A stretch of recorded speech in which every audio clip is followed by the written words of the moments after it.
अरमान और भी ज्यादा इरिटेट हो गया और गुस्से में बोला, क्या तुम्हें मेरी बात सुनाई नहीं दे रही है? मैंने पूछा तुम ठीक हो? अभी भी आस्था चुप थी, क्योंकि उसका अरमान से बात करने का कोई इरादा नहीं था। उसका मन नहीं कर रहा था कि वो अरमान से कोई भी बात करे, इसीलिए उसने चुप रहना ही बेहतर समझा। लेकिन जब 2 बार पूछने पर भी आस्था ने कोई जवाब नहीं दिया तो अरमान चिढ़ गया, क्योंकि उसे इस तरह से किसी के नखरे उठाने की आदत नहीं थी। उल्टा उसके एक हुक्म पर सारे काम चुटकियों में हो जाते थे, इसीलिए उसे आस्था भी उसकी एक सर्वेंट ही लगती थी। तो उसका मानना था कि उसे उसके अकॉर्डिंग ही चलना चाहिए। अब अचानक अरमान ने उसके हाथ को कसकर पकड़ लिया और उसे अपनी ओर खींच लिया। आस्था खुद को संभाल नहीं पाई और वो सीधा अरमान के सीने से जा लगी। कुछ पल के लिए अरमान आस्था को घूरता रहा।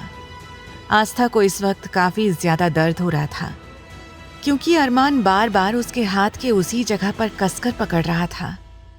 तो एक हल्की सी आह उसके होठों से निकल गई। अब जैसे ही अरमान के ड्राइवर को पीछे से आस्था की हल्की सी चीख की आवाज आई, वो घबरा गया। उसका दिल किया कि एक बार पीछे देखे कि क्या हो रहा है, क्योंकि उसके बॉस कार में फर्स्ट टाइम इस तरह से अकेली लड़की के साथ थे।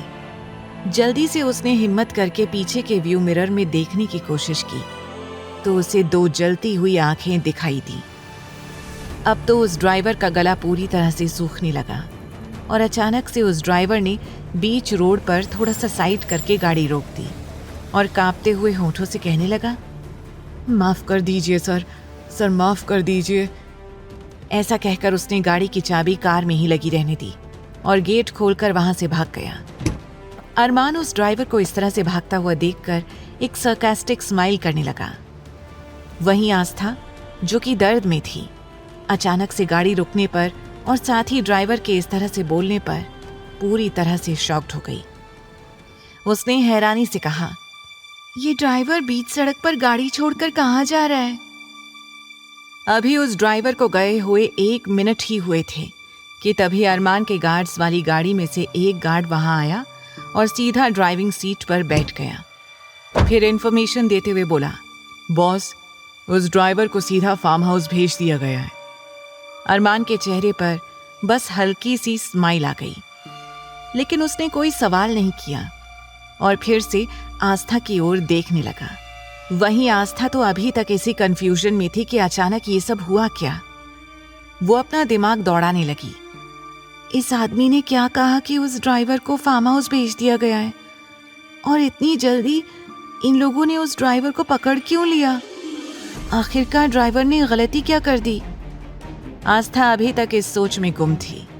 वहीं अरमान को अभी भी उस ड्राइवर का मिरर से आस्था को देखने की कोशिश करना याद आ रहा था और अपने आप ही उसकी मुट्ठी आस्था के हाथों पर कस दी जा रही थी। वो इस वक्त गुस्से में उस ड्राइवर को याद कर रहा था, लेकिन असल में वो आस्था को चोट पहुंचा रहा था और उसे इसका ख्याल भी नहीं था। अब जब आस्था का दर्द हद के पार हो गया तो उसकी आंखों से आंसू लुढ़ककर उसके गालों से होते हुए अरमान की वाइट शर्ट को भिगोने लगे। अपनी शर्ट को भीगते हुए महसूस कर अरमान को एहसास हुआ कि वो अनजाने में आस्था को हर्ट कर रहा था। एक ही झटके में उसने आस्था को अपने आप से दूर कर दिया और खुद सीधा होकर बैठ गया। वहीं आस्था के हाथ में बहुत ज़्यादा दर्द बढ़ गया था, क्योंकि एक तो उसी हाथ में उसे नीडल लगी थी और उसी हाथ को अरमान ने काफ़ी तेज़ी से पकड़ लिया था, जिसकी वजह से वो काफ़ी ज़्यादा दर्द महसूस कर रही थी। आस्था को इस तरह से रोता हुआ देखकर अरमान के माथे पर बल पड़ गए। वो गुस्से से बोला, बंद करो अपना रोना धोना। मैंने तुम्हें कितनी बार कहा है कि मेरे सामने ये बेकार की ट्रिक्स प्ले करने का कोई फायदा नहीं है। तो अब घर पहुंचने से पहले ऐसी बन जाना जैसे कुछ हुआ ही नहीं, समझी? अरमान की इस धमकी का क्या असर होगा आस्था पर? आगे की कहानी जानने के लिए देखें अगला एपिसोड सिर्फ पॉकेट एफएम के YouTube चैनल पर, और तेरे इश्क में के सारे एपिसोड्स को सुनने के लिए डिस्क्रिप्शन में दी लिंक से डाउनलोड करें पॉकेट एफएम ऐप।